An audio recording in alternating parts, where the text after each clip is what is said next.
Mi nombre es Verónica y durante los últimos 4 años mi cuñada Sandra ha creído que soy una ama de casa con problemas psicológicos que necesita supervisión profesional constante. Lo que ella no sabe es que tengo un doctorado en psicología clínica de Stanford, soy especialista en ética profesional, y actualmente trabajo como investigadora principal para la Junta Estatal de Psicólogos, supervisando casos de mala práctica profesional.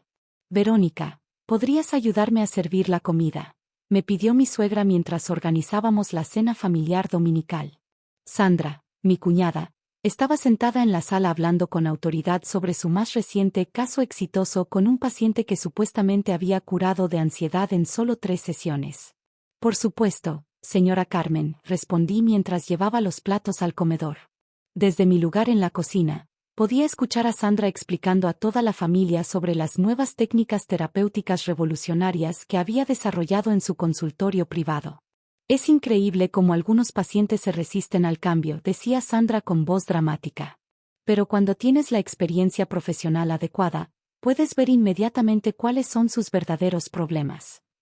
Mi esposo Carlos, hermano menor de Sandra, asintió con admiración.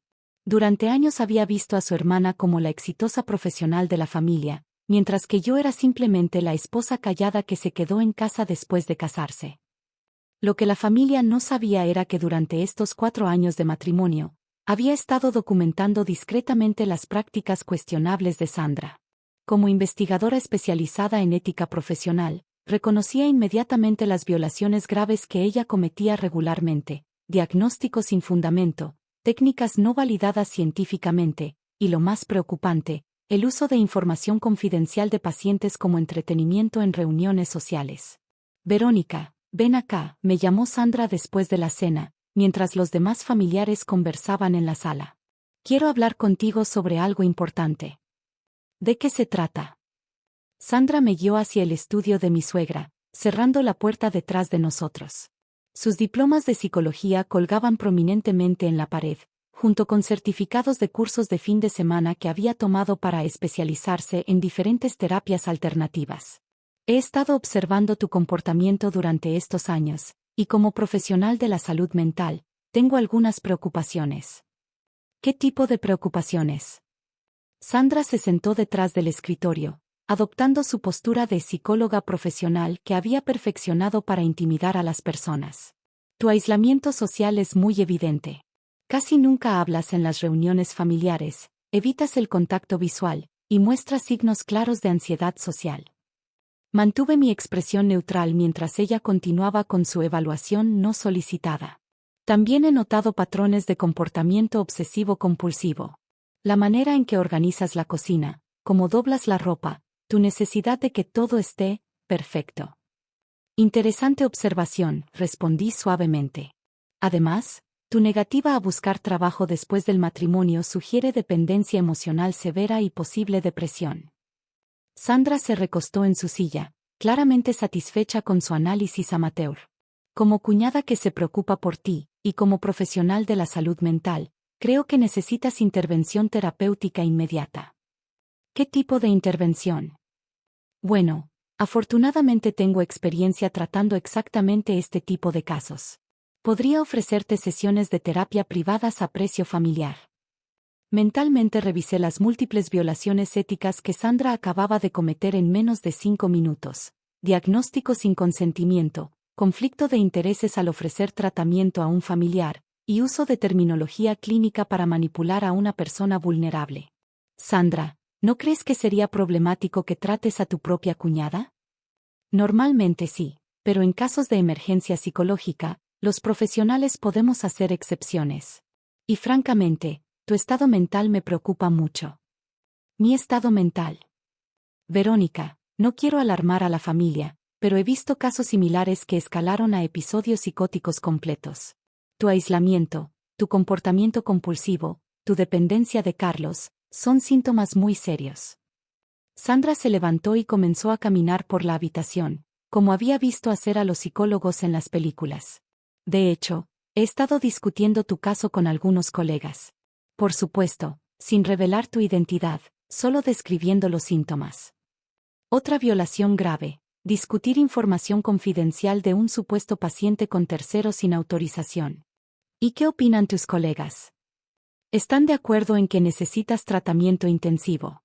Posiblemente medicación también. ¿Medicación? Sí. Tengo contactos en psiquiatría que podrían evaluar si necesitas antidepresivos o ansiolíticos. Sandra regresó al escritorio y sacó una tarjeta de presentación profesional de su cartera. Lo que propongo es que empecemos con sesiones semanales en mi consultorio. Puedo darte un descuento del 50% porque eres familia. Es muy generosa de tu parte. También recomiendo que limites tu aislamiento. Necesitas socializar más, tal vez buscar un trabajo simple que te saque de la casa. ¿Un trabajo simple? Sí. Nada que requiera mucha responsabilidad o toma de decisiones. Tal vez recepcionista o algo así. Algo que te ayude a recuperar confianza sin presión excesiva.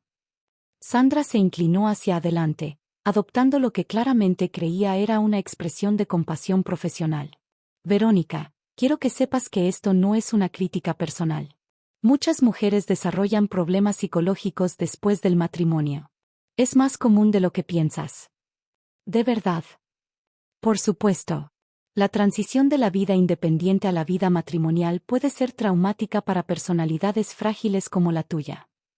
Sentí la indignación familiar subiendo por mi garganta, pero mantuve mi voz calmada.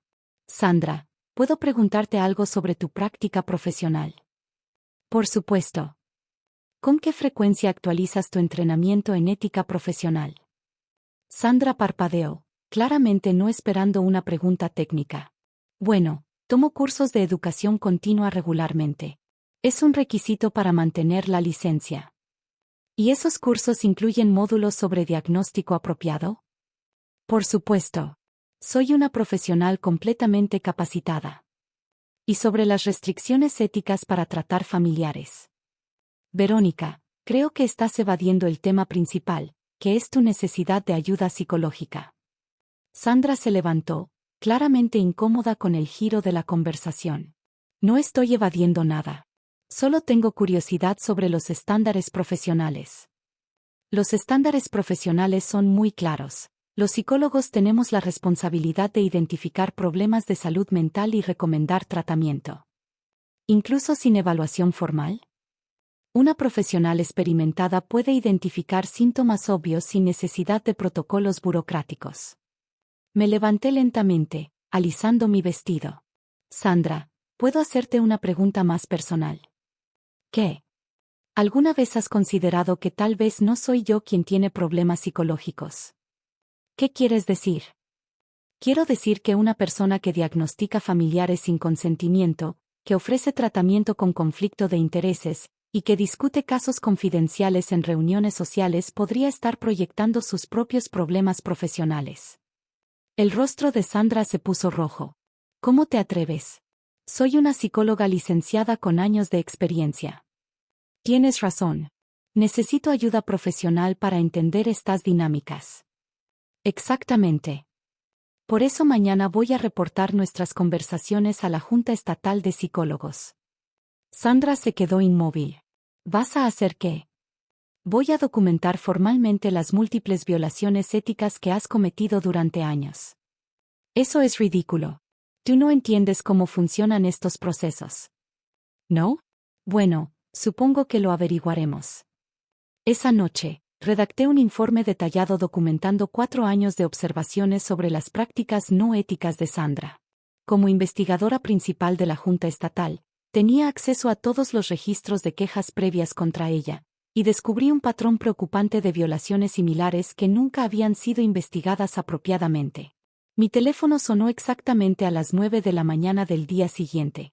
Verónica. La voz de Sandra sonaba histérica. ¿Qué hiciste? Buenos días, Sandra. ¿A qué te refieres? Acabo de recibir una notificación de la Junta Estatal de Psicólogos. Dicen que mi licencia está siendo suspendida pendiente de investigación. Qué extraño. ¿Por qué razón? Violaciones múltiples de ética profesional. ¿Tú tienes algo que ver con esto? Sandra, ayer me dijiste que necesitaba ayuda profesional. Solo busqué la ayuda que me recomendaste. Esto va a arruinar mi carrera. No necesariamente. Si puedes demostrar que tus prácticas son éticamente apropiadas, la investigación será solo una formalidad. Verónica, por favor. Puedes retirar la queja. Fue solo una conversación familiar. Una conversación donde diagnosticaste a un familiar sin consentimiento, ofreciste tratamiento con conflicto de intereses, y admitiste discutir información confidencial con terceros. Hubo un silencio largo. ¿Cómo sabes tanto sobre procedimientos de la Junta Estatal? Porque soy la doctora Verónica Martínez, investigadora principal especializada en ética profesional para la Junta Estatal de Psicólogos. Mi doctorado es de Stanford, y llevo 8 años investigando casos de mala práctica. Eso es imposible. Muy posible. Mi perfil profesional está en el sitio web de la Junta. Te recomiendo que lo revises antes de tu audiencia disciplinaria. ¿Por qué nunca dijiste nada? Porque necesitaba documentar tus prácticas durante un periodo extendido para establecer un patrón de comportamiento. Sandra comenzó a llorar. ¿Qué va a pasar con mi consultorio? Eso depende de los resultados de la investigación. Pero basándome en la evidencia que he documentado, recomendaré que requieras entrenamiento adicional en ética profesional antes de que se considere reinstalar tu licencia. ¿Y mis pacientes actuales? Serán transferidos a profesionales que cumplan con los estándares éticos apropiados. 3 meses después, Sandra había completado un programa intensivo de rehabilitación profesional. Su licencia fue reinstalada con supervisión estricta, y ella había desarrollado una comprensión mucho más profunda sobre los límites éticos de su profesión. Verónica me dijo durante nuestra primera cena familiar después de su rehabilitación, quiero disculparme por cómo te traté. No hay nada que disculpar, Sandra. Solo estabas practicando tu profesión según tu entendimiento en ese momento. Pero estaba completamente equivocada sobre ti. Y sobre los estándares éticos. Los estándares éticos existen para proteger tanto a los pacientes como a los profesionales. ¿Puedo preguntarte algo? Por supuesto. ¿Por qué decidiste especializarte en ética profesional? Sonreí mientras servía el postre. Porque creí que era importante asegurar que todos los psicólogos practicaran con la integridad que nuestros pacientes merecen. Y tenías razón. A veces las mejores lecciones profesionales vienen disfrazadas de humillaciones familiares. Sandra había aprendido que tener una licencia para practicar psicología no significa tener licencia para diagnosticar a cualquier persona en cualquier momento. Y yo había aprendido que a veces, permitir que alguien revele completamente sus prácticas no éticas es la única manera de proteger a futuras víctimas de mala práctica profesional. La psicología, como Sandra finalmente entendió, no es una herramienta para controlar o manipular a las personas. Es una disciplina científica que requiere humildad, respeto, y adherencia estricta a principios éticos que protegen la dignidad humana.